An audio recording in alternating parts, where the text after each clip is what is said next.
There everybody, and welcome to 2025. Happy New Year wherever you are. And hope you've had a safe and healthy break over the Christmas holiday. So, like many of you, I am in planning mode at the moment for my students just getting started this week. And I have got one student in particular. I'm going to call her Taylor because Taylor Swift is her favourite artist. So I'll call her Taylor. Um, I have got one student, Taylor, who would like to take her grade 5 exam this summer. She hasn't done an exam for several years, and we've been working steadily at a number of skills and a number of concepts that has moved her along very nicely, because I think the last exam she did was about her grade 3. So I've been thinking about how to plan for this.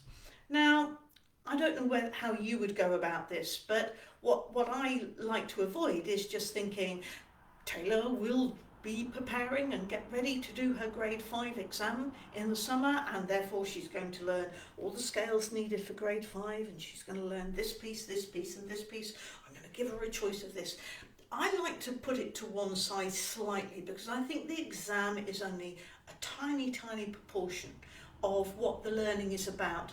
And I like to think about my 3 zones. I like to think about the learning zone, the performance zone, and then a tiny bit of that, which is the exam zone. But actually the most important thing of all is the learning zone. And that's where we're planning, or I'm planning on helping us to spend all our time this term. Now, in the learning zone, as I say, this will take up a lot of our time, and we will be focusing on various aspects of her skills that she needs to develop a little bit further, and of the concepts maybe that she hasn't learned yet or that need to be reinforced that will help her. So I'm just going to show you. I've been doing a bit of a mind map this morning to help me just get my head around it, and I actually created this. Yeah, you see how big that learning zone is. If you're a curious piano teacher, go and have a look at our grade 1 toolkit, because in there you will see how we actually encourage you to spend a lot of time in that learning zone. But then as you get closer to taking an exam, you need to move into what's called, what I call anyhow, the performance zone. So this might happen 5-6 weeks before the exam. But the learning zone is where the nuts and bolts happen, aren't they? They're where the notes get learnt, the technique gets sorted out, the scales are learnt, and etc. But for my student, I'm going back into even deeper learning zone, because technique, let's take technique for example, which is one of the aspects I've got down here. So I'm going to say that one of the goals for Taylor is that she is showing an increasing awareness of the importance of using the whole body in her playing. So that's remembering that playing the piano is not really about the fingers at all. It's about learning to use the whole body across the whole of the keyboard. And that happens from here, really. Shoulders, arm, from your core, and then the fingers deliver at the end. And another goal that I've got written down here is Taylor will be moving with greater fluency across the keyboard.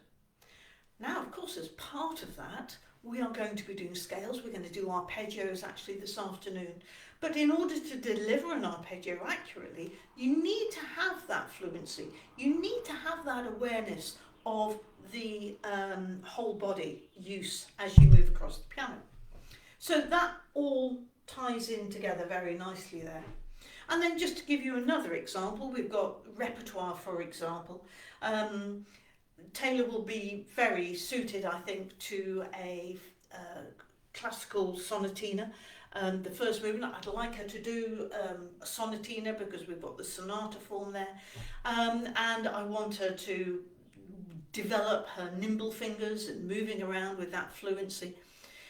She's already learnt a more easy Clementi sonatina, the dum da da dum bum ba da da dum. So I'm not really too worried about going back to that again.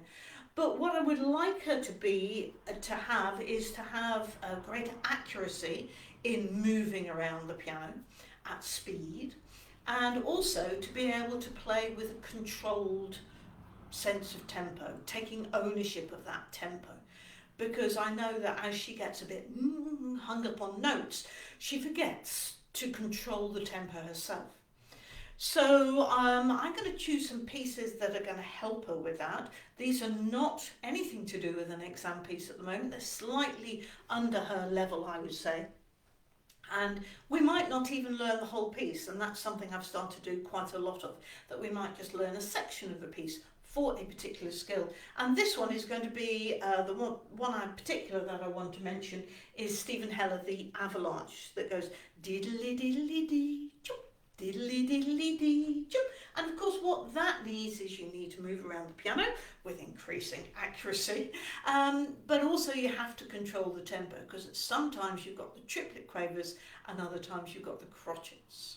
So that's hopefully going to give you a little bit of a sense of where I'm going with Taylor and the learning that's going to happen. So there's one other thing I wanted to talk about, which is assessment, and how I use mini assessments all the way through. Every single lesson there will be some sort of mini assessment that goes on. This can be just a very, very brief assessment. You know, that could be as easily as they play a scale and give yourself a mark out of 5 for how accurately you played the fingering. That's an assessment.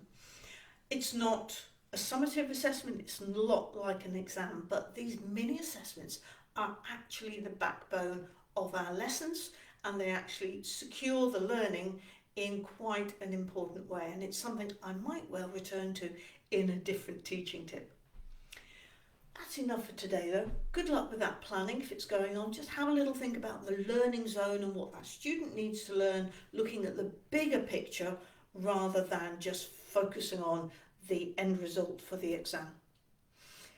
I'm going to see you again very soon. I won't be here next week, but I'll see you in 2 weeks. Happy teaching, happy playing. See you soon. Bye-bye.